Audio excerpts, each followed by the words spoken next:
Hey, B-Siders. Welcome to another episode of Bravo for the B-Side. This is Jim. And this is Danny.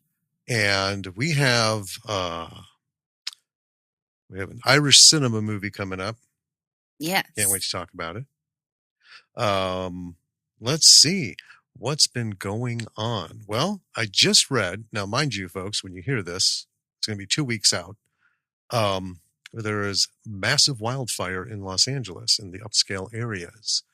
30,000 people evacuated, almost 3,000 acres burned at the time of what I was reading was written. Bad stuff. Yeah. Bad stuff. So fingers crossed that they didn't say anything about deaths or anything. Right. So let's hope it keeps that way. Well, we have some friends in that area, so I hope they're all okay. Yes. And, we'll find out. Yeah. As time goes on. You don't think about it, but I mean, the place is just ready for it, right? It's a tinderbox. It is. And it goes so long Yeah. in between events, you eventually just forget. And then it's like, oh my God. Oh yeah. The outskirts of the city are heavily, covered heavily in vegetation. Yeah, it's all forested. Our good friend Kyle Hester on his YouTube channel has done many, many walkabouts LA as he's out just doing stuff and on his way to the gym, or sometimes he's even recorded driving, like when he's had to go to Home Depot and pick up stuff and things. And it's all pretty much downtown LA or just the like outer ring of it. And there's nothing there. There's like, palm trees on the curbs here and there. It looks like a city. You just don't think, oh, tinderbox. Yeah, and I'm also not sure where Mike and Kate, live. Right. In the hills, because the last time there was a fire a few years ago wasn't raging like this. Mm-hmm. But they were okay. Wasn't near them. So I don't know. But yeah. So that's the big thing. Quite the opposite here in good old Wisconsin. Cold as hell. Not a bit of snow anywhere. No, but it's frosty in the mornings. Yeah, it is. It's frosty out most of the day. When I was walking Husker, everything was lit up. He was very fascinated by all the glitter on the ground from the headlamp. Yeah. Let's see. Well, before we get going into anything, let's do the housekeeping stuff.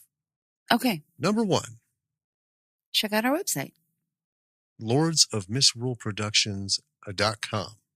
All the links that we have that we're going to tell you about are there. Mm-hmm. We have our Patreon for the podcast, Patreon for the production company. Please join one or the other, particularly interested in joining the podcast one. We'd like to see some patrons on there and, keep this thing going and do some things on Patreon, which is, not cost effective or easy to do when there aren't enough folks. Yeah. It's kind of the thing. Check out our YouTube channel and channels. We have our YouTube channel for the podcast, and we have the YouTube channel for the production company and Observations of Earth with B.F. McGillicuddy. We also have a number of channels on there that go to Kyle Hester Actor Guy. We have Sealy Productions. We have Hilton Ariel Ruiz. We have Clear Focus Movies, who we're going to be talking about in a second. So yeah, as you're listening to the podcast, as you're watching these things, like, subscribe, rate, leave a review. All that stuff is important, important stuff to do. Yeah. So let's get that going. And next up is, let's talk about some people. We have Clear Focus Movies, David Ryan Keith. New film coming out pretty soon. Yep, it's coming. First quarter of this year. Mm-hmm. Yeah, say what it is. Primal Games. Yes, Primal Games. We have talked about this before. Not in great detail.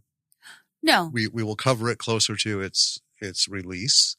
But we saw the first draft, Mm-hmm. and this has just been wild, and we're so glad because it left his hands, right?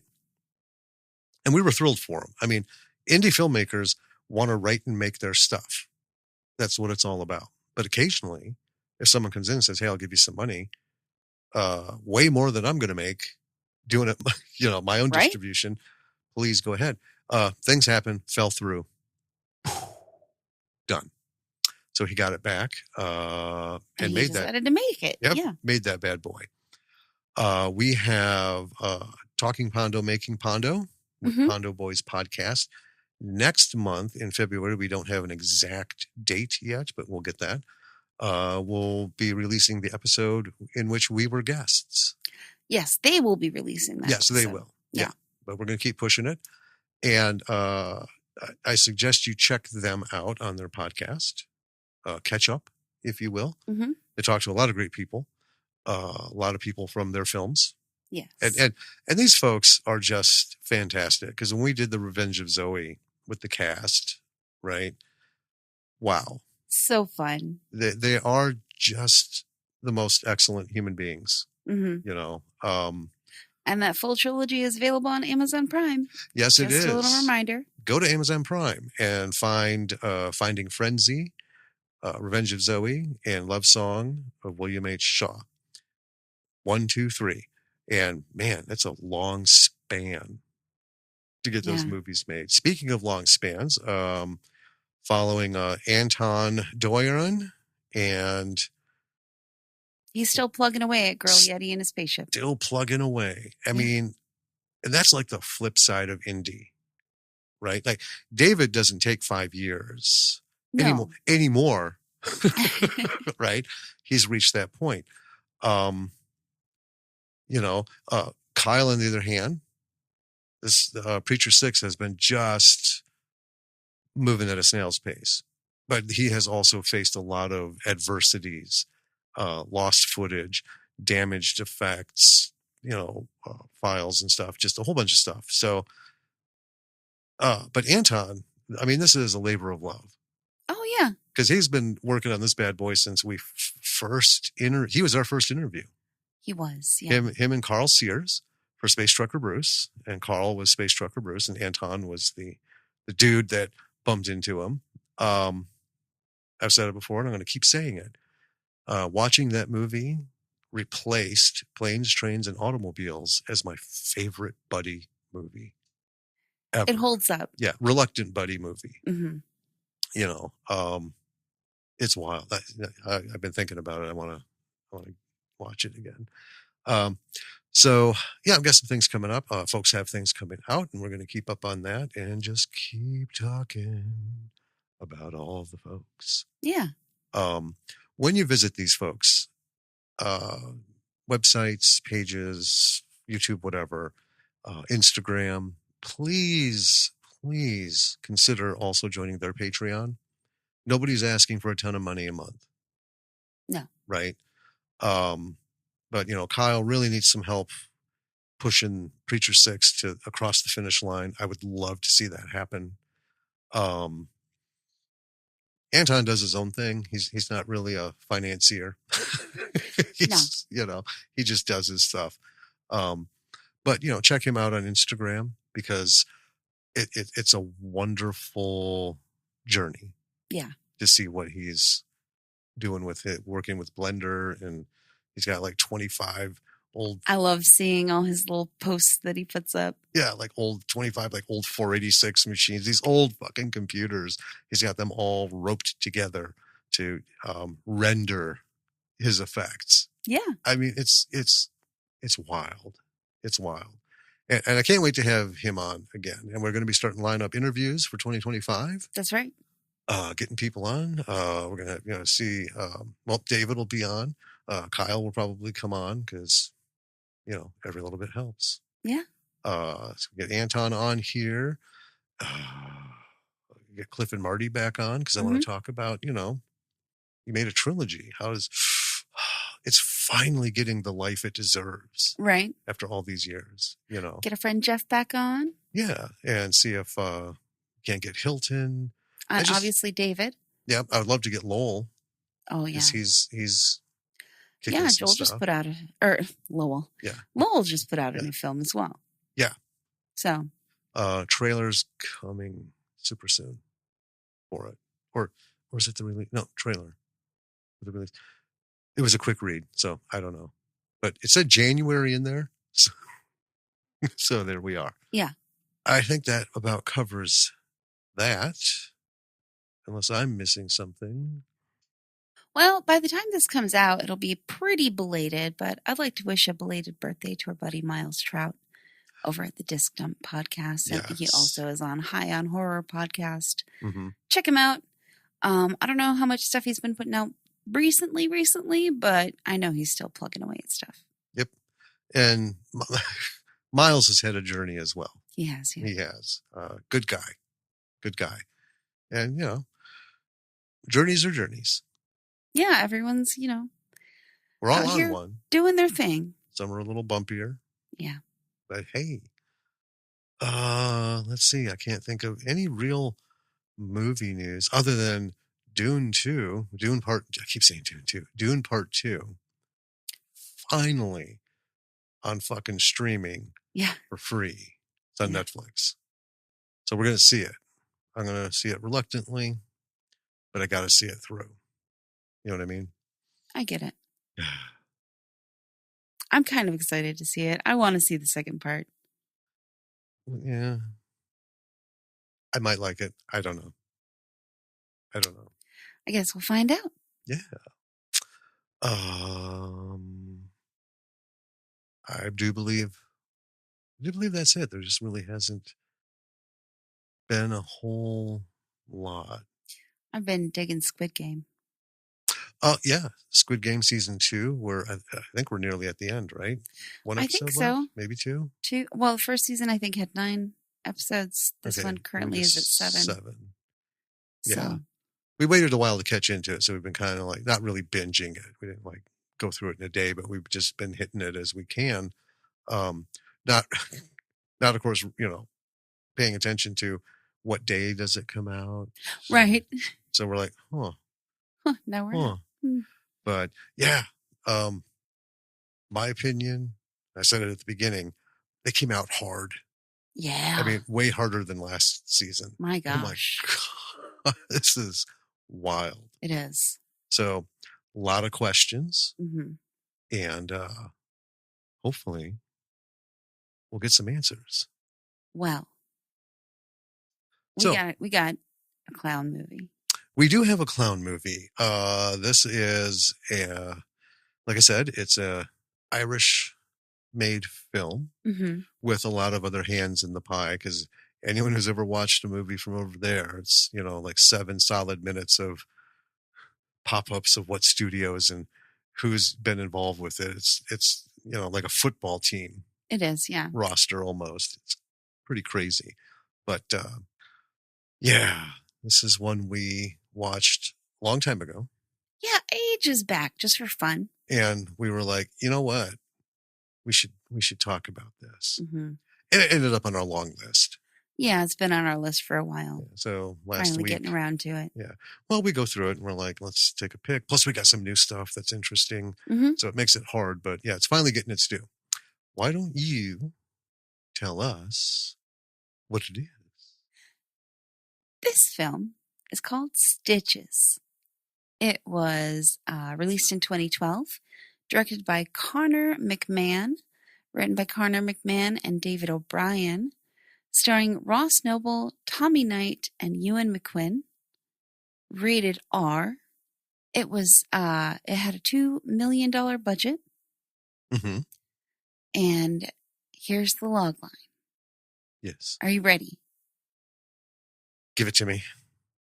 A clown comes back from the dead to haunt those who took his life during a fatal party mishap. I mean, that's accurate. I don't think I've ever heard anything as poetic. It's a little lackluster, this logline. I mean, a little bit. And here's the thing with log lines. We do our best to get like the one Yeah. But, we've talked about this with so many other films. Some of that stuff out there is like 8 paragraphs long. It's like the guy at Tubi was just like, just, I know. like summarizing the movie rather than just giving us 3 or 4 sentences. And sometimes, I can't remember what it was, but it's like a film with so-and-so. Right. That was it. We're like, okay. It was like, and that was on Amazon. Yeah. It is what it is. What do you do? This movie was not a box office success, though. It was not. You have a note here with the amount of money that it made. Worldwide box office. $63,555. Yes.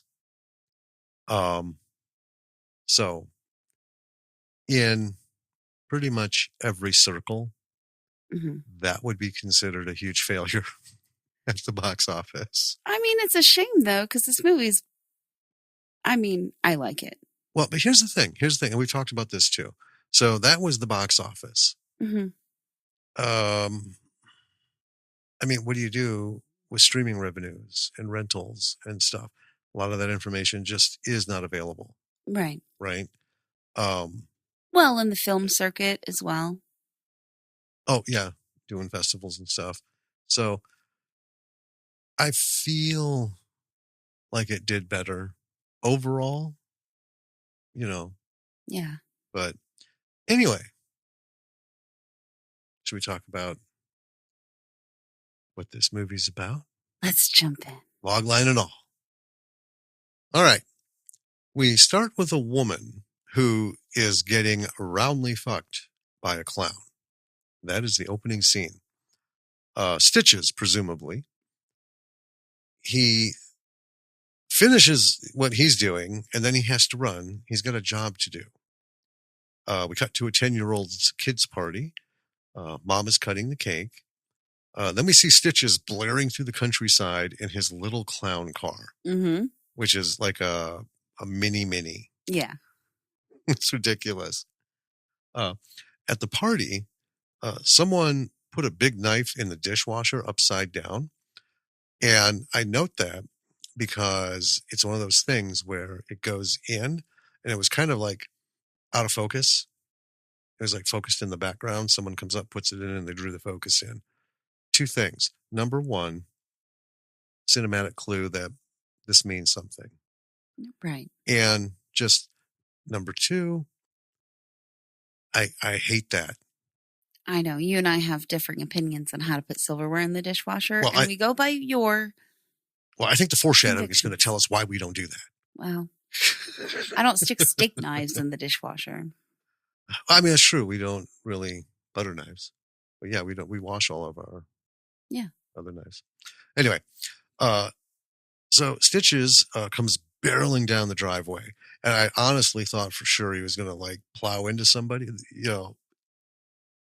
like this is how it's going to begin, Well, he does nearly run the kids over. Nearly runs them over. Yeah. Right. But just the way he looks, he is one fucked up looking clown. And it's not like it's like crazy makeup and weird shit like from... It's actually pretty simple makeup. It's pretty simple makeup, but this dude makes the face through the makeup thing work hard. And it is a little unsettling. So inside, a little bit later, we see the kids are not receptive of Stitches. He does a coin behind the ear thing with the birthday boy, does some balloon animals. This kid wants a dinosaur. Stitches says, no, they're extinct. You get a dog. That's right. And it's not a good looking dog. All of his following stunts and magic tricks are just fucking terrible. Yeah. And this reminded me of Patton Oswalt's routine about the woman's kid's birthday party. She hired the clown. He comes out of the fucking field, makes silver balloon animals and, does face painting, and it's like blue stars on all the kids' faces. Yeah. And it's just so bad. And she's like, I'm so pissed off, but I kind of want to see where this is going. Yeah. And this is kind of what that whole vibe. So while he's dicking around, one of the kids slips behind him, ties his shoes together. And then the birthday boy hits Stitches in the head with a soccer ball. Stitches goes down. All of the kids go into the kitchen, and Stitches is laying in the dishwasher. Mm-hmm. Suddenly, he gets up, and the knife is going through his eye out the top of his head. Yeah. He's moaning. Birthday boy is just mesmerized.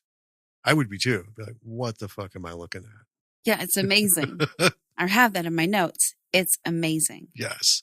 And then Stitches, in true Irish form, just pulls the fucking knife out of his head, and then a fountain of blood starts spurting from the top of his head. And then Stitches slips on his own blood, falls. The knife goes flying up, lands in his face deep. Well, it goes back into that eye. Yeah, it goes back in that eye, but not through the top.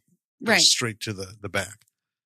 So now he's dead. And then we see like a shot of a newspaper headline about the clown's death. And yeah, it says no laughing matter. Yeah. Later, we see birthday boy spying on the funeral from his treehouse. At night, he's seeing visions of the accident. This rainy night, he's slipping out of the house and goes to the cemetery to Stitch's grave. And I must say the funeral had clowns. I wrote 3 hookers visit his funeral. Well, they were okay. Maybe they were hooker clowns. Potentially. But I mean, they fit the bill for both.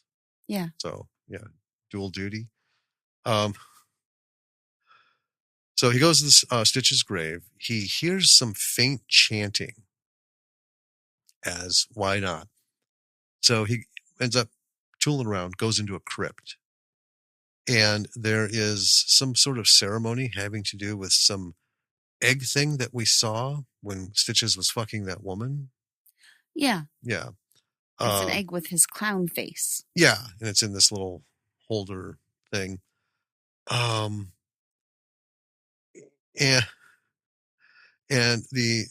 this whole ceremony thing is being done by clowns. Mm-hmm. Of course. Yeah. Why not? So the kid gets caught. One of the clowns tells the kid, a clown that doesn't finish a party will never be at rest. And that a joke is not half as funny the second time around. Which I noted, that's a pretty solid philosophy. Yeah. The joke part. So, 6 years later, the boy's a teenager now. Birthday boy. Yes.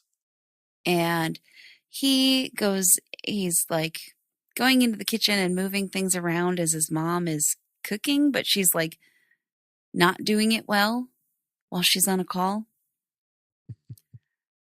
And he looks at his food and it looks like a clown face.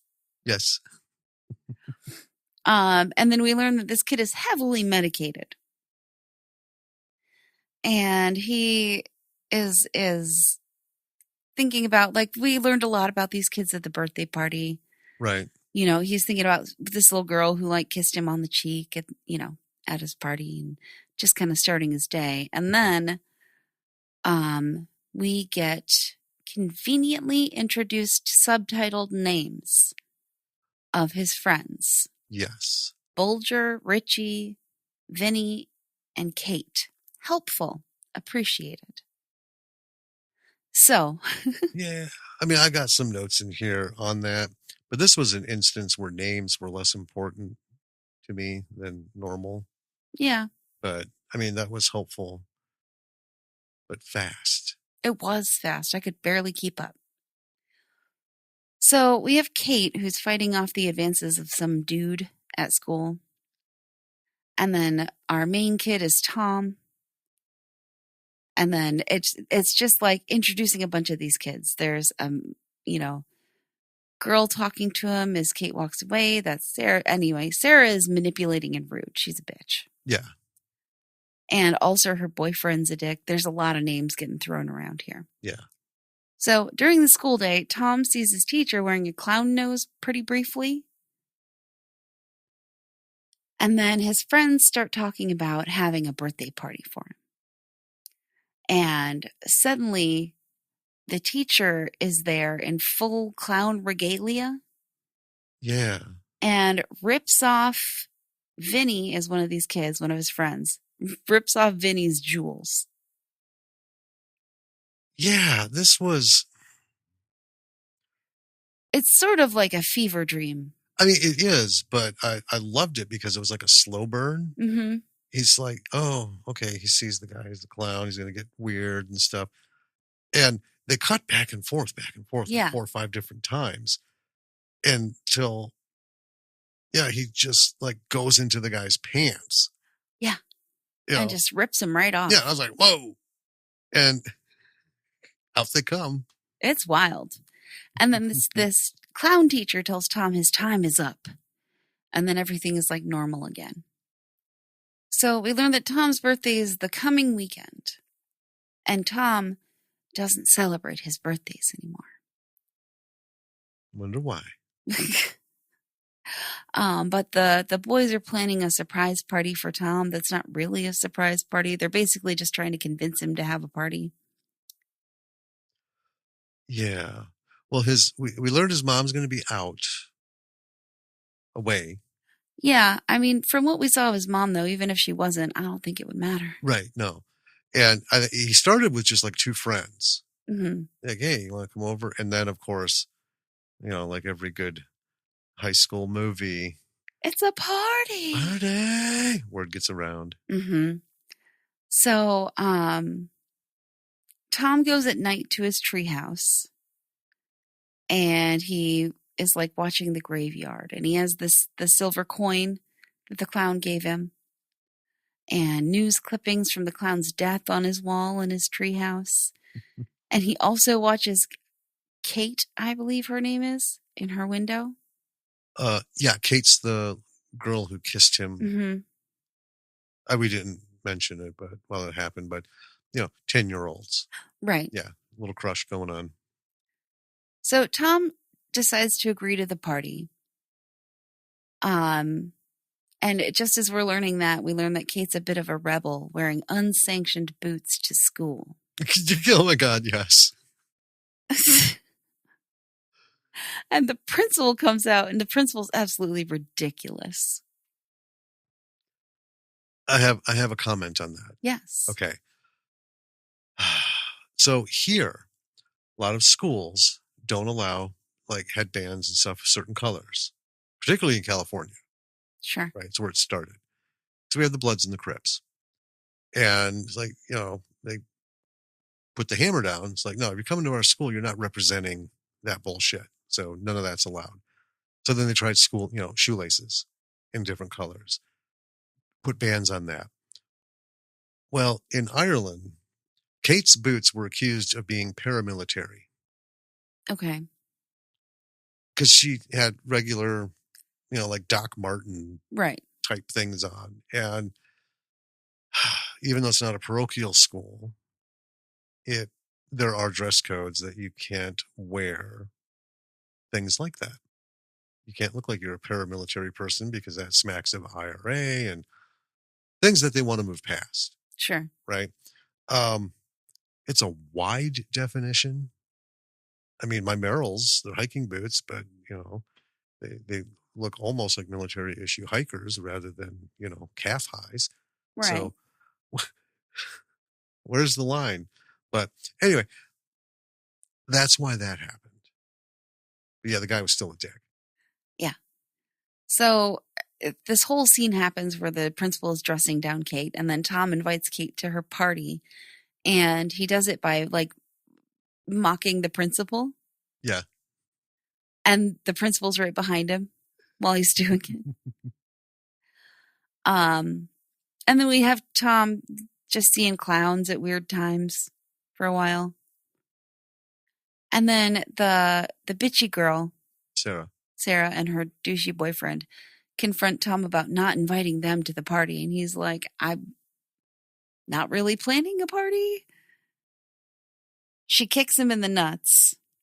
And then he's angry, so he goes to his friend, Bulger, to see how many people they invited to this party that's supposed to be just him and some of his friends. And Bulger's pretty much like, don't worry about it. It's fine. So then when he gets home, his mom is already gone. Mm-hmm. But she's left a note saying your birthday present is out, by the garage. Yeah. And he goes up there and it's a bike that he already has, the same bike. He says, not the same shitty bike again. Yeah. Ugh. He's not super impressed. And then it's nighttime and we're at one of his friends' house and the party invitation flies off the bed and out the window and lands on Stitch's grave. Yes. And all these kids, Tom and all his friends, live right next to this graveyard, huh? It didn't seem like it was a huge town. But everyone lives like right next door to this graveyard. Right? So Stitches has been invited. I always wondered about that. We can talk about that later. Yeah. Maybe, if I remember to. Sure. Like, was it like an activation? I don't know. Fate. Because he hasn't had a party up to this point. Right. Right. So. But yeah, the clown said a clown can't rest until a party's finished. Yeah. So, dun, dun, dun. So the next day, Tom is vacuuming. What a dork. What? It's just funny. Oh, yeah, his little routine. Yeah. It is probably the worst impression of Risky Business. Tom Cruise doing his little thing through the house. Mm-hmm. Only Tom's vacuuming, not Tom Cruise. Tom, the birthday boy. So anyway, ring at the door. At first, there's no one there. Mm-hmm. Then his friends pop out on him. Tom takes another pill. So this whole time he's been like popping a prescription pill here and there, particularly when he's stressed, having these, stressed or the batshit crazy clown visions. So then the preparations begin. And during the process, one of the friends says it's Tom's first party in 6 years. Okay, we knew that. Later that night, everyone starts showing up. And then at Stitch's grave, the wind begins to blow. Oh, and by the way, that grave by this time is so overrun with tchotchke clown shit, like the little wind things. Yeah. What the fuck were those called? Little wind spinners. Yeah, wind spinners. Wind whatever. Spinners. Anyway, it's just a ton of shit. Back inside the party, it's a marathon of awkward teenage party behavior. And by that, I mean, we just go from one thing to the next. And it is just, I don't know. It took me back. Whoever did this understood the 80s movies, early 90s movies with kids. And, it's like a dose of reality. Yeah. Because when you get a party that big in high school, a lot of weird shit goes on. So then we cut back to the grave, and a gloved hand pops up from the ground, very much like in Carrie. Yeah. And so Tom is happy with all the people coming, but is constantly looking for Kate. Mm-hmm. Okay. Then back to the clown grave, feet pop up from the ground. I mean, full on clown shoes. That's right. And they're back to the party. Everyone's taking pictures. We go back to the grave, and Stitchy, oh my God, Stitches slowly rises up, very vampire-like. Yes. Just straight. Like Bela Lugosi. Yep, just straight up onto his feet. And then walks into the dark saying, "It's time to party." That's right. Mm-hmm. He got his invitation. He did. Work on. So at the party, boys are staring at girls. A lot of shots of that, except for Tom. He and his friends share a special cookie. Well, he doesn't know it's a special cookie. He doesn't know it's a special cookie. And meanwhile, Stitches is lumbering towards the house. And then we cut back. And his friend's like, "Did you eat that whole thing?" So yeah. He's like, "Dude, you ate about 40 joints." So Yeah. and that was good for a laugh from his friends. He runs to the bathroom to rinse his face. Downstairs, we have more people coming in. And then Tom is fucking gone. Oh, yeah. He is hammered, stoned. He is whatever was going on in that cookie. It hit him. It got over him. Yeah. You didn't even see Kate come in, which, that's been his big thing. So finally, they, connect. They start talking. Tom says he ate a cookie. Good job, Tom. Kate asks if he's stoned. I mean, it's pretty clear. Yeah. But, the ubiquitous questions of clarification in those situations. So now Stitches is outside looking at the party through the window. Several minutes, lots of party shots. At one point, Tom is having brief flashbacks. Then Kate's boyfriend shows up, which I don't really think, I call him the boyfriend, but he's the guy she's fucking at the moment. Because we learn Kate has a history of fucking band members. And I don't mean like rock bands. I mean like high school bands and stuff, because he's the bassist for this. Yeah. You don't remember that painful little bit of dialogue about him? No, I must have blocked it out. Okay. Well, good for you. Thank you. Because, yeah. But she's not happy with him showing up either. The guy is just a dick. Just kind of like most of the other folks. So then Stitches enters. And he's all cleaned up. He's ready to go. His duds look good. His shoes are shiny. His nose is bright and spongy. Everyone's looking at him. Now, Tom, of course, has a vision and takes off. And then it's not Stitches. It's Sarah's idiot boyfriend in a clown outfit. Dick. So, one of Tom's friends gets into it with Sarah and her boyfriend. Everyone gathers to watch what is essentially just hurling insults. Pretty much. Yeah, it doesn't actually. They're like, fight. Yeah, and they're just dick, bitch, cunt, twat, all this stuff.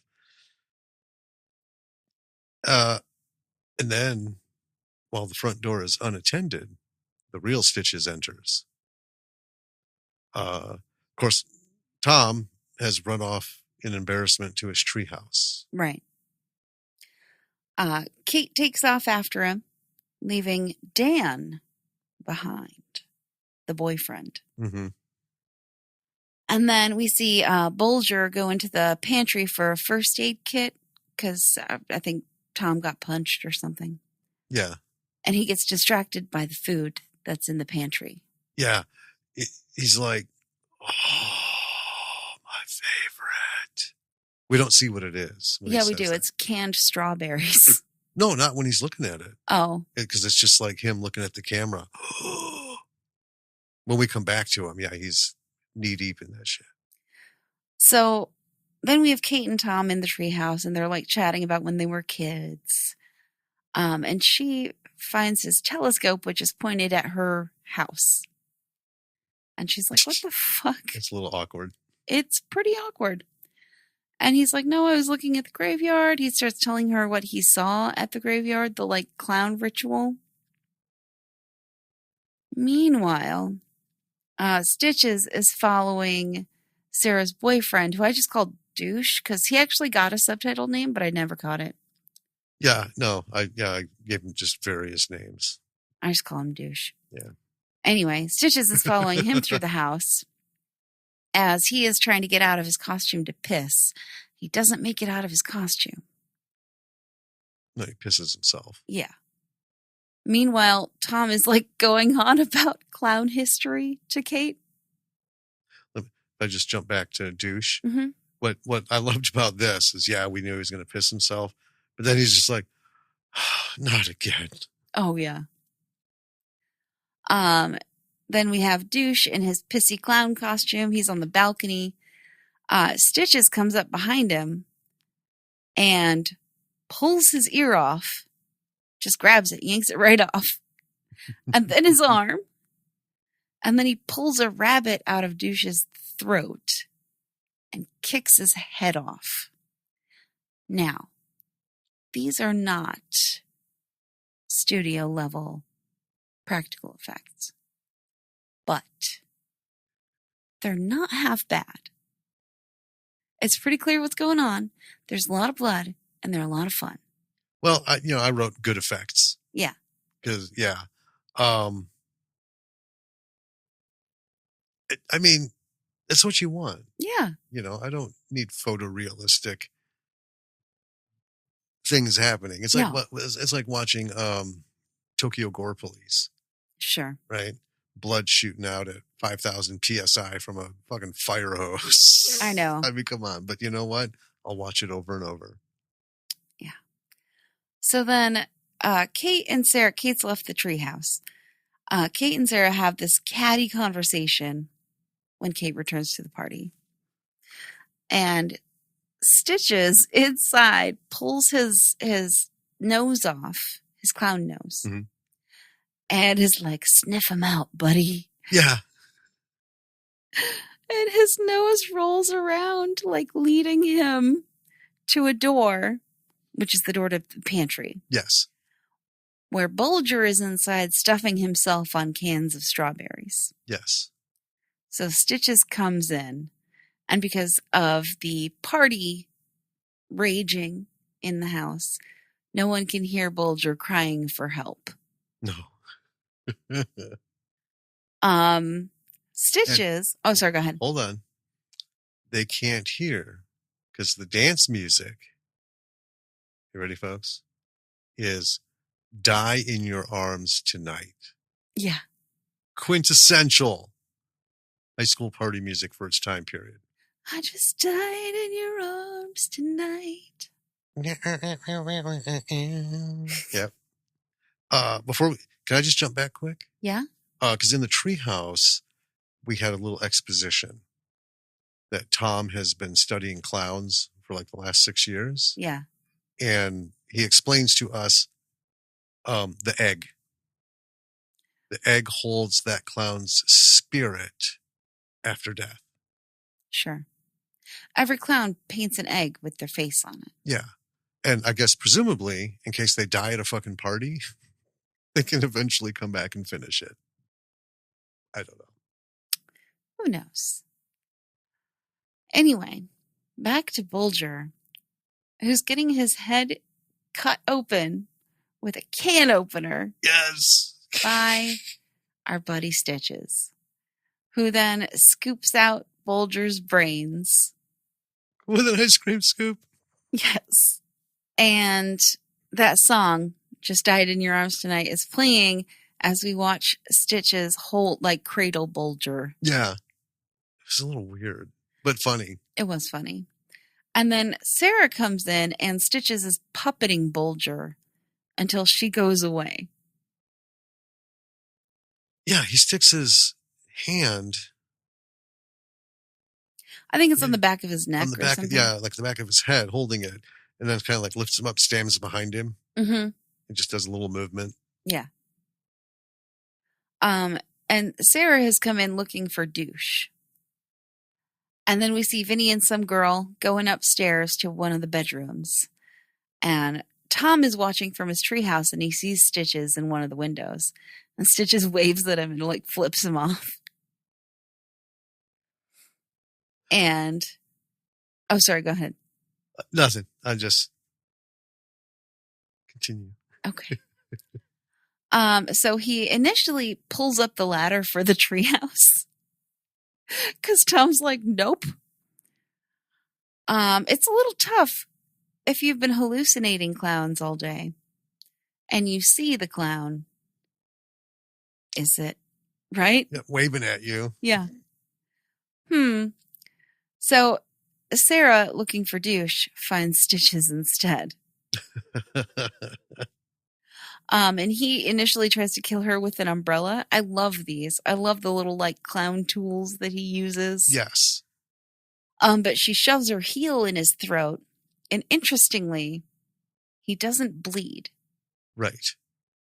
And by her heel, I mean like her shoe heel. Yeah. Right? Yeah. It's a high heel. Like a stiletto. Yeah. And then he throws the umbrella through her head as she runs away. And then opens it. Well, first, it goes through the head. Through her eye. Through her eye. Comes right toward, almost as if this was like 3D, but it was never 3D. And it comes out right towards the camera with her eyeball right on the end of that umbrella. Mm-hmm. I loved it. Oh, that's fantastic. And Tom is trying to call Vinny because he thinks Stitches is on his way to him now. And he ends up leaving his treehouse and running back to the house. Back to Stitches, he's using his magic nose to sniff someone else out. Basically just, I think, looking for whoever was at the party, right? For the original cast, if you will. And a cat starts to play with it. And then Stitches goes after the cat. And then we cut to Tom, who is desperately trying to tell people they need to get out of there. And he's doing a very poor job of it, as often happens with our heroes. Oh, yeah. They just can't get the point across.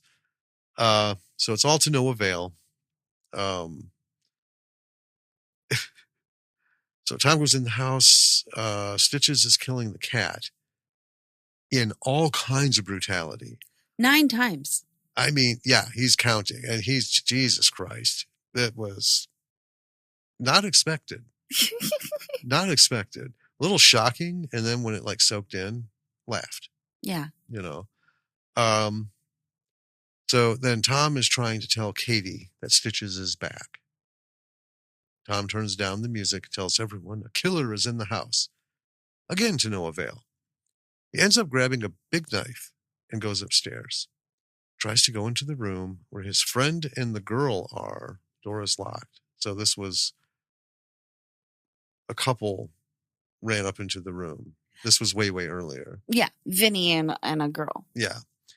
But the door's locked. Outside, another friend is having a smoke. And the clown nose comes up to him. And Stitches gets him. Slashes him across the stomach. Pulls out his intestines. That was pretty wild. Yeah. And then makes a balloon animal out of a section of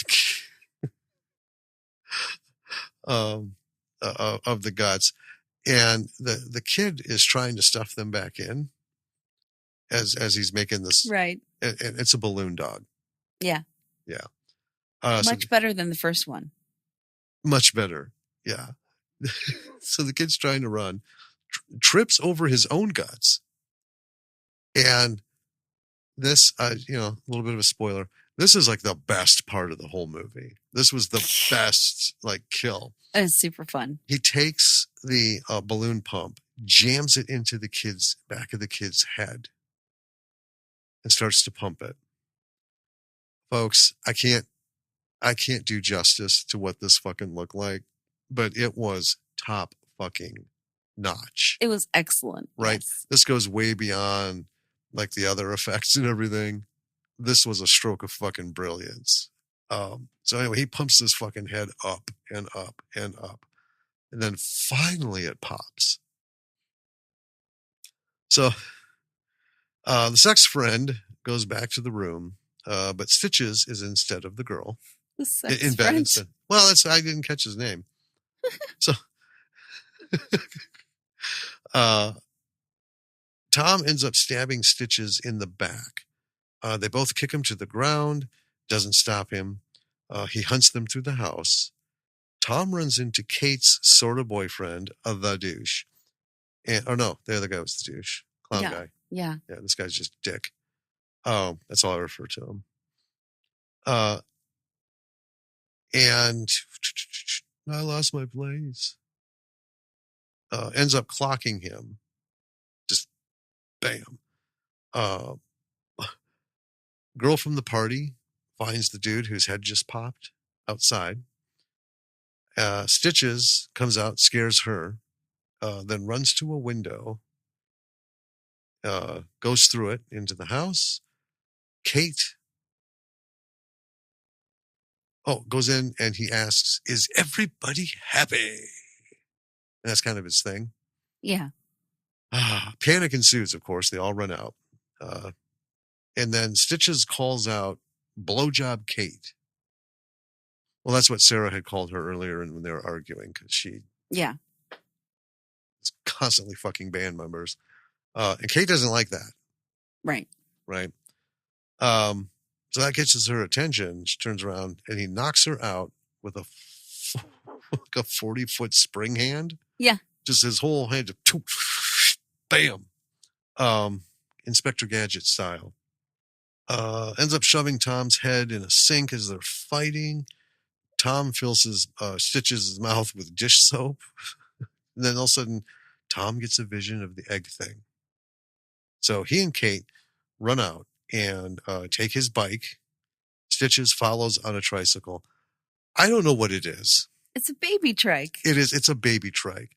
And I don't know what it is about tricycles and like things like this that just fucking get me. Because in Attack of the Herbals, David had that brilliant chase scene with the scooter, with the mobility scooters. Yeah. At like 0.001 miles per hour. But this, even watching it again this time, just tickled the fuck out of me. Well, and then in Terrifier, Art on the bike also is super fun. Yes. I love that shit. So Stitches is hauling ass as much as, I mean, it is a tiny trike. He's got those big fucking shoes on. I could take that section and just like loop it and watch it all day. Yeah. I love it. So Tom, we see, is heading to the graveyard to find Stitches' egg. And then finally, at one point, Stitches is trying to bike like up this shallow hill. He's like, and then you just hear him, and he's not going anywhere. Yeah, he loses steam. Yeah, and then he just grunts, real pissed off, stands up, picks up the bike, and storms up the hill. Yeah. I don't know. I loved it. Tom and Kate make it to the graveyard. And then they go to the mausoleum. Stitches is coming. They hide, not having it made inside the crypt yet, or mausoleum. Right. And then Stitches is, of course, sniffing for them. Tom hiccups. Stitches is on the move. Oh, yeah. Because that's all it takes, right? One sound. One sound. And Tom can't stop. So Kate kisses him to stop the hiccups. Oh, my gosh. Yep. There it is. Got the girl. Mm-hmm. Even though it's a utility kiss. Right. We all know what it meant. So they get a break. They make it to the mausoleum, but then they need to break the lock. Tom says he'll stand guard, but Kate says she doesn't know what to look for. So Tom's like, all right, then I'll go. So he goes inside and he is confronted with many eggs. There's a lot of eggs in here. It is. Yeah, there's hundreds. Yeah. And it takes him a good long while to find it. But in the process, he knocks a bunch of eggs off the shelves. Yeah. And then he's trying to unscrew the egg container. And oh my gosh, this is my favorite moment of the movie because it's so stupid. Earlier in the movie, Tom was trying to open a jar. And his friend, Bulger, the fat boy, was like, righty-tighty, lefty-loosey. How do you get to be 16 years old and not know how to... So Tom is trying to open this egg container. And then he has a little flashback of Bulger going, Tom, righty-tighty, lefty-loosey. Yes. Teaching him how to unscrew a lid.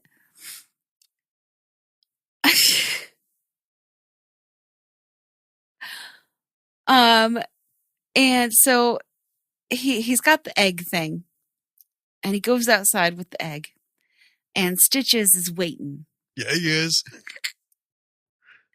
Oh yeah, Stitches, ambushes him and Kate outside, basically. Well, he comes out, and Stitches has that 40-foot spring-loaded hand. Yeah, gets him. Yeah. There's a bit of a scuffle. And then Vinny, who you call the sex friend, has somehow made it into the graveyard and sneaks up behind him like he did when he was a kid to tie his shoelaces while Tom distracts him with the silver coin. Yeah. And Stitches trips and drops the egg, which he's managed to get from Tom. Right? And it doesn't break on the ground. And then they push him into the egg. Yes. So that it will break. Tom tosses it under him. Yeah. And Stitches comes apart in this very disturbing egg clown sort of way. Yeah. He starts to melt. There's a lot of popping. And bubbling. It's awesome. It is. It's pretty great. So they've successfully killed Stitches. But then we see 6 months later, the house is for sale. We see the grave for the cat. Yes. Yeah. Kate has bought Tom a new telescope. They kiss and we zoom in through his telescope to the graveyard where the clown convent, I don't know what they are. The clowns of the graveyard are carefully reconstructing Stitch's egg, which once they have all the pieces together, it heals itself. Well, a bunch of clowns are there, but there's one clown doing it. And it's very clear he's getting a blowjob. Oh, yeah, that's while true. While he's putting the egg back together. As clowns do. Yes. And then we hear, is everybody happy? Yeah. And then that's it. It's a very fun ride. But I just want to say, so there's this whole big thing about Tom moving, right? He's literally just moving down the street. Right. Just to another house. Yeah. Down the block. Yeah. So that, folks, is Stitches. Stitches the clown. And his not necessarily meteoric comeback. Right. But this movie was fun. Yes. It is very much intended to be a comedy.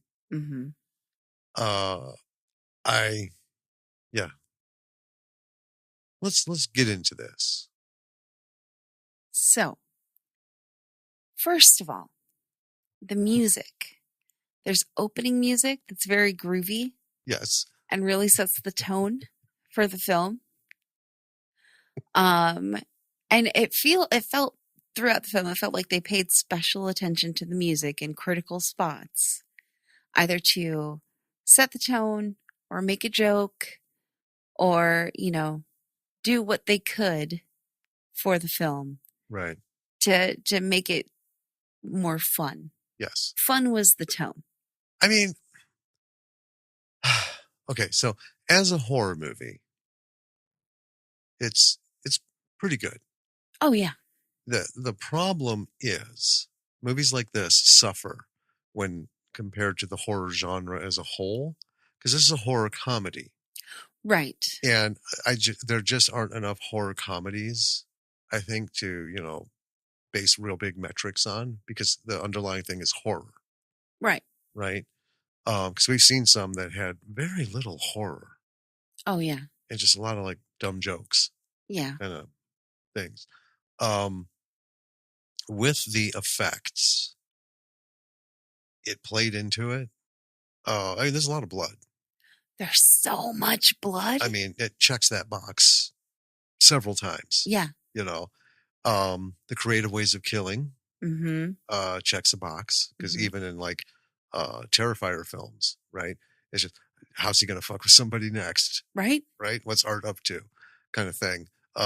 Friday the 13th, even with Halloween, like how are they gonna get it?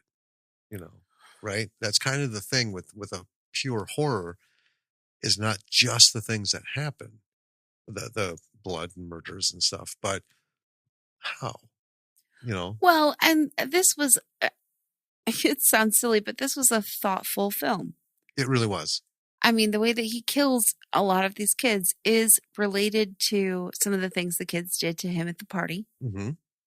right? The dog balloon. Right. The dog balloon. Even the cat was at the party Uh-huh. and fucked with him, Yep. right? And yeah, the balloon, the scooping of the brains, Yeah. right? It was all good. Uh the writing is not going to win any awards. And that is not to diminish it, because we have talked about the best horror movies don't have in-depth writing, right? Conversations, situations, right? Right. So, I mean, yeah, the writing covers what happens and how the things do, but there's not a lot of like meaningful dialogue. There's not a lot of setting up like, oh, I hope this one doesn't die, Well, a kind lot of of thing. it's expositive. I mean, it is, but it has to be. But again, it's a comedy, Mm-hmm. and comedies really only work when they stay at a base level. Right. They get too deep, and then it's a dramedy, Yeah. And that's not what I signed up for when it says comedy, kind of thing. Um, but this is it is a top notch film. It really is. The cinematography was great. Oh, yeah. You know, $2 million budget shows. Well, yes. That's a lot of money. They spent it on a lot of things behind the scenes. Mm-hmm. So clearly professional cameras. It wasn't, shot on an iPad or an iPhone. And, I mean, the sets and props were great. It's a little outside the realm of belief that a bunch of teenage boys are going to take as much time as they did to decorate the house for a birthday party. But and it really wasn't super decorated, though, was it? not really. No. Um, the acting, Think solid. I think the acting was very good because it is rare that there is a film with a bunch of kids in it that I don't, want to stop watching it. I mean, that's true. It's That's true. it's tough to get a full cadre of child, or young, very young actors, right. and not make it intolerable. I get the thing is, I don't have anything negative to say about this. It was a fun movie. Mm-hmm. Like I said, it checked all the boxes and made us laugh. Yeah. And I have this like weird tricycle scooter Fetish thing. Thank you. that I still like the Three Stooges. I right? mean, it's not everyone is a winner. This was a slapstick horror. But yeah, I love that just, thing in the physical comedy and stuff. One of the series I love from way back is Faulty Towers, BBC series, Mm-hmm. with John Cleese. And one of my favorite bits that just gets me going every time. It's so stupid. There's a scene where he's like yelling at Manuel and he like rubs a spoon on his head and then pops him with it. And it's just, every fucking time I'm like, it just gets me. The comedy or the killings are filled with comedy. They are very physical. Oh yeah. Interestingly, Stitches has very little to say throughout the movie. He has his one-liners. Yeah, he quips. Yeah, which when the first time it happens, you're like, I knew that was going to be here somewhere, but it's not like all throughout. No. The pacing and the whole thing, it's a fun watch. It's not a labor to watch it twice. We'll watch it a third time, a fourth time, why not? It's well done. Yeah. And I think what makes it more fun, this is one of those movies where there's not a lot of jump scares, right? There's that bit in the beginning where there's a knock on the door, nobody's there. All of a sudden the friends like pop in from the side. Hey, not really a jump scare, just kind of a, okay. It really focuses on Stitches going after people, getting his revenge. Yes. Yeah,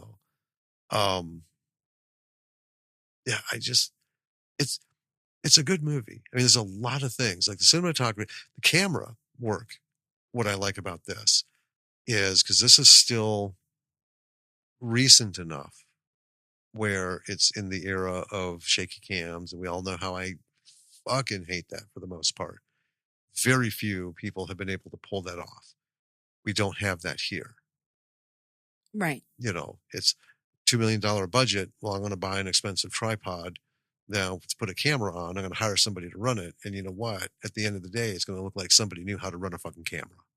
Yes. I know how to get a shot, instead of moving around for tension and, kinetic energy, whatever they're trying to pull off.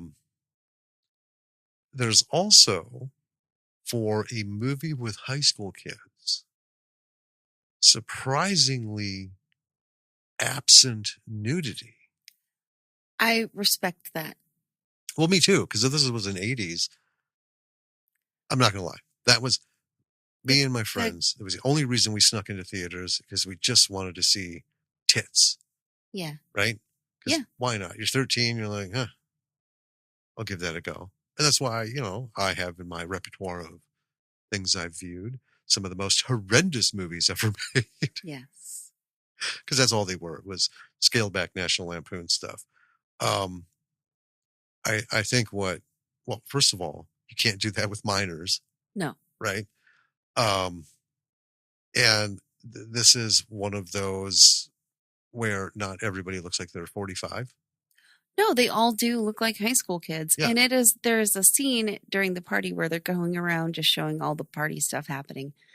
And all the girls are dressed so slutty that I wrote in my notes, I'm like, God, these girls are dressed so slutty. I think it's another reason I like this is there's just a lot of little things. I don't want to get into all of it because it's neither here nor there, but there's just a lot of little things that remind me of childhood, my family, and things people say and just actions and stuff. Very obvious where the film was made. Very obvious the culture it was made in. And to me, it just made it even a little more fun. Let's talk about Stitches. So the actor who plays Stitches is amazing. He's excellent. He really is. It is difficult and we've talked about this with Terrifier. David made it was the reason that film was successful is because even though he had appliances on his face, the enhanced cheekbones and the protruding chin and the nose and the nose and all of that makeup, he acted through it. Right. He gave us every little nuance. And that's what happened here. Stitches, it's not the most elaborate makeup, but it is still full face makeup. And man, can that detract. But his eyes. Oh, yeah.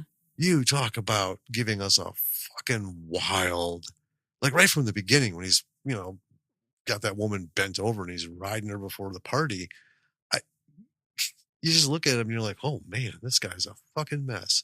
I don't know what the clown thing is, but this dude, I feel like he lives in a caravan and travels around, right, like a gypsy, by himself, because nobody wants to fucking be near this guy. You know what I mean? Yeah. I mean, he just does exude that, and the way he acts.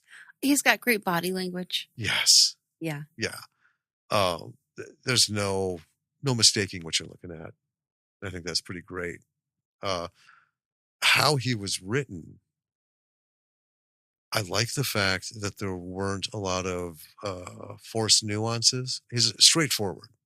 Yeah. Fucked up dude in clown makeup. So as the clown, Stitches can't do magic, can't do tricks. He's bad at what he does. Oh, I know. He rolls into the bar. He's like, all right, let's get this started. Yeah.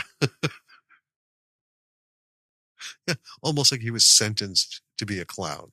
Right. Right.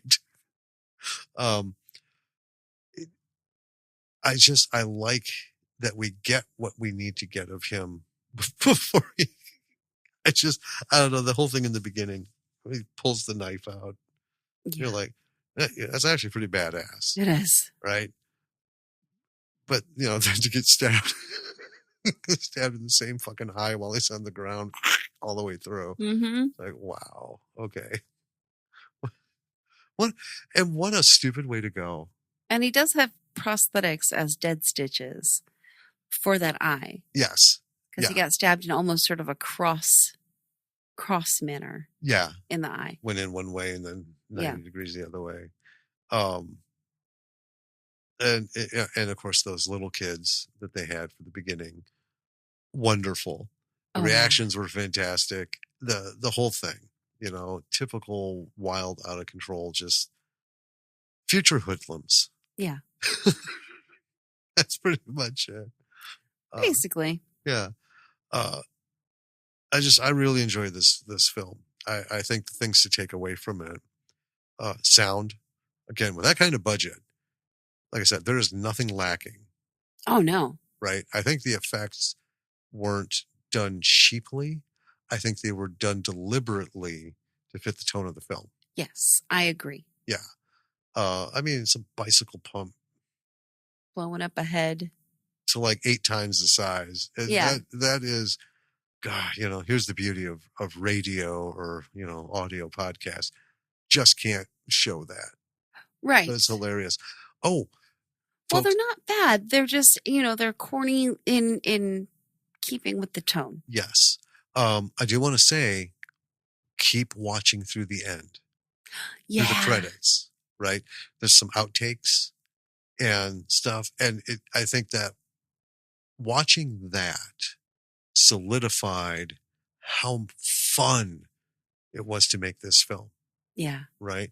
Now, Cliff and Marty and Jeff will say they had all this fun and stuff, but we know the stress, the tension, just, 18-hour fucking days. Mm-hmm. You're just tired. And it really is a miserable experience. But then when you reach the end, take a breather, right? Then you can look back and say, yeah, we had a lot of fun. People were lovely and stuff.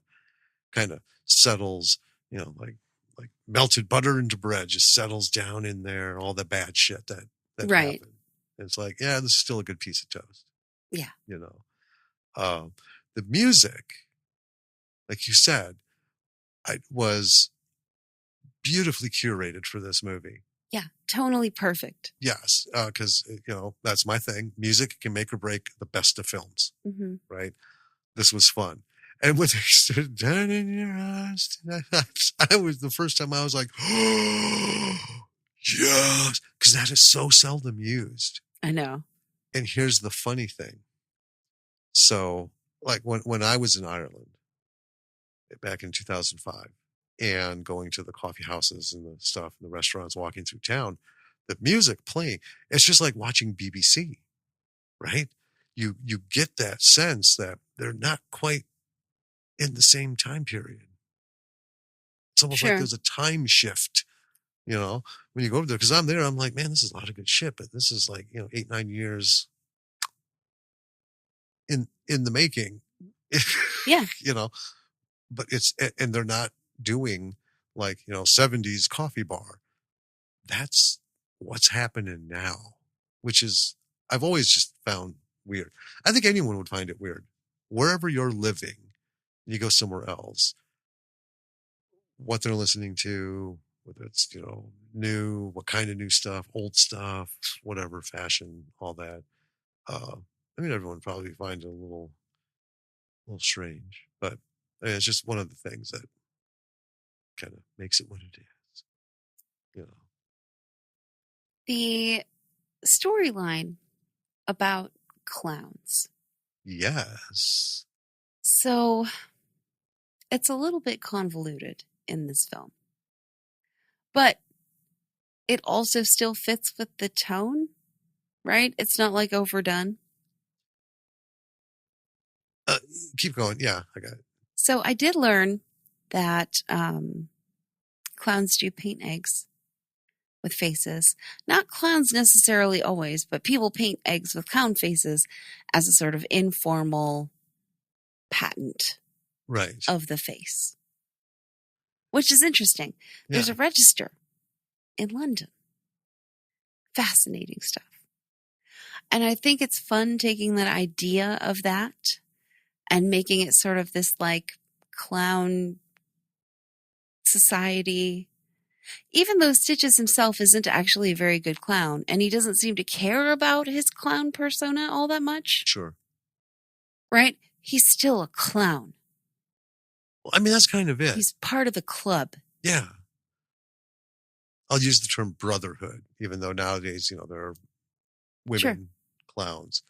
Didn't used to be way, way, way back, because that just was one of those things.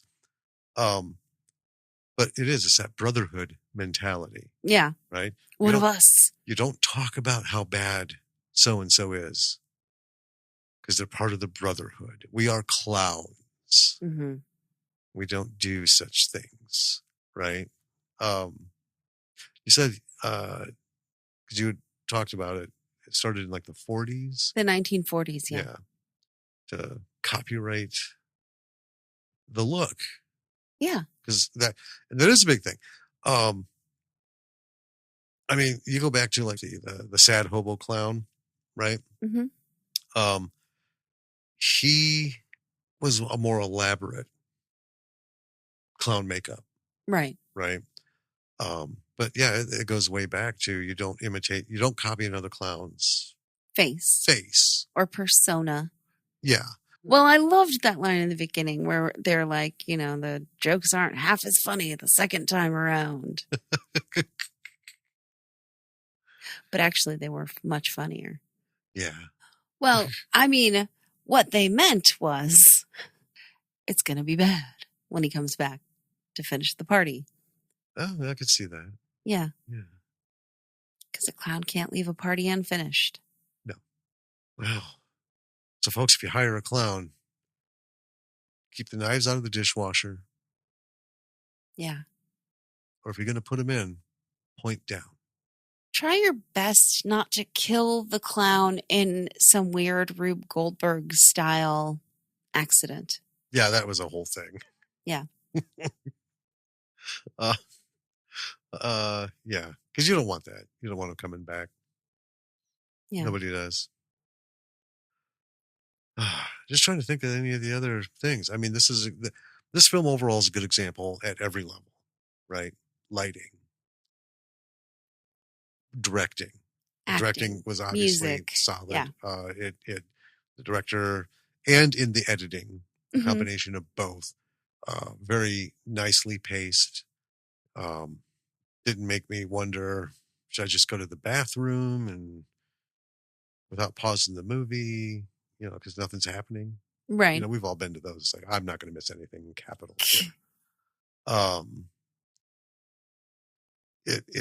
Lighting, sound is the big thing. Music, wonderful, fun, appropriate. Acting, and just the creation of the characters in the writing. Most everyone was a fucking tool. Oh yeah, right? I mean, you weren't meant to like any of these kids. I wasn't rooting for anybody, even little Tommy, right? It's like, Yeah. I don't know, maybe Maybe I mean, these kids were dicks to this clown, but he was a terrible clown. So right. really the blame was on both sides.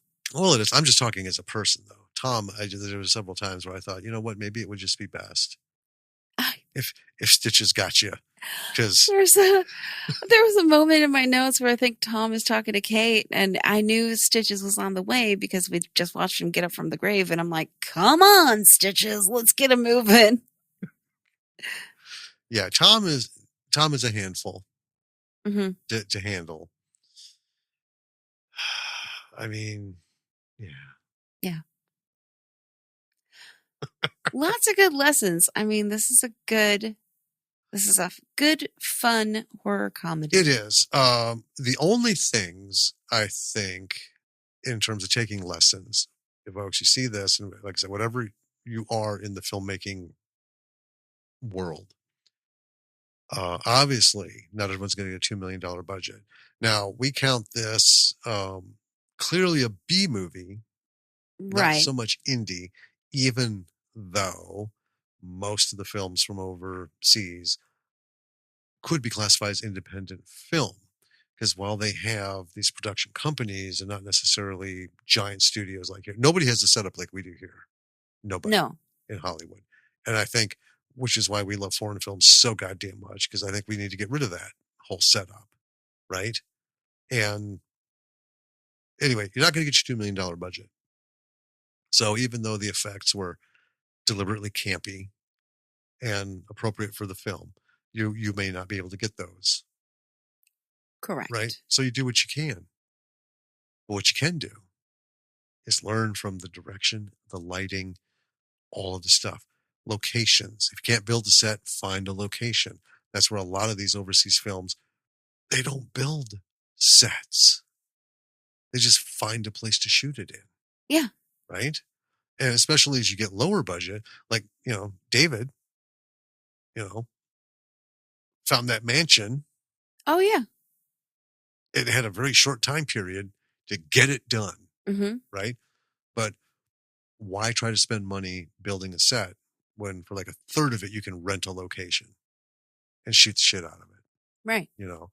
So if you have no money, you can still achieve these things. This is worth looking at and saying, I'm going to do that. If you don't have money for proper lighting, find someone who can work with what you've got. Right. Because you can shoot with shit lighting. If someone knows how to operate the camera and someone knows how to post, do color correction and everything the right way, it'll come out looking really good. It can, but I would warn, don't count on, we'll fix it in post. Because lots of people do that. Yep, never do that. Count on, get it right in the lens. Take it from an old photographer adage. Get it right in the lens. Do the best you can for lighting. Know how to work the fucking aperture. If you're shooting with an iPhone, make sure you have a fucking app where you can adjust this stuff, right? Don't auto everything. Right. Because if you auto everything, I promise you, it will come out looking like shit. It just won't look right. Just won't look right. So I do want to mention, because this is relevant to everybody. So this is our first episode recorded on new computer. Oh. So we are rocking MacBook Pro M4 series. And it's not to brag. It's because we're an Apple house, right? But because of potential upcoming problems with tariffs and price increases, we got these 2 new laptops just a couple weeks ago. Right. Replacing my laptop was 5 years old. And there was nothing fucking wrong with it. Still an Intel MacBook Pro. Loved it. Yeah. But the laptops that we need to do work are high end and they need a lot of oomph. They do. Right? And they're pricey. Because I was not expecting to replace them until summer. Right. Because I got extended. Apple gave me 1 more year of Apple Care Plus. Fucking phenomenal. Yeah. So, yeah, it doesn't expire till like June, sometime in June. But I couldn't wait because I couldn't risk waiting till then and having like 60% fucking increase. That's just wild. So, folks, like I said, it's not a braggy thing. This is everything made overseas, right? Yeah. We don't have in-house American-made cinema equipment Right. rolling, right? So, I mean, by the time you hear this, it'll be like super close. If you have the means, and by that I mean you've got a credit card with enough of a limit to get what you want to get or you're planning to get, and push up your schedule.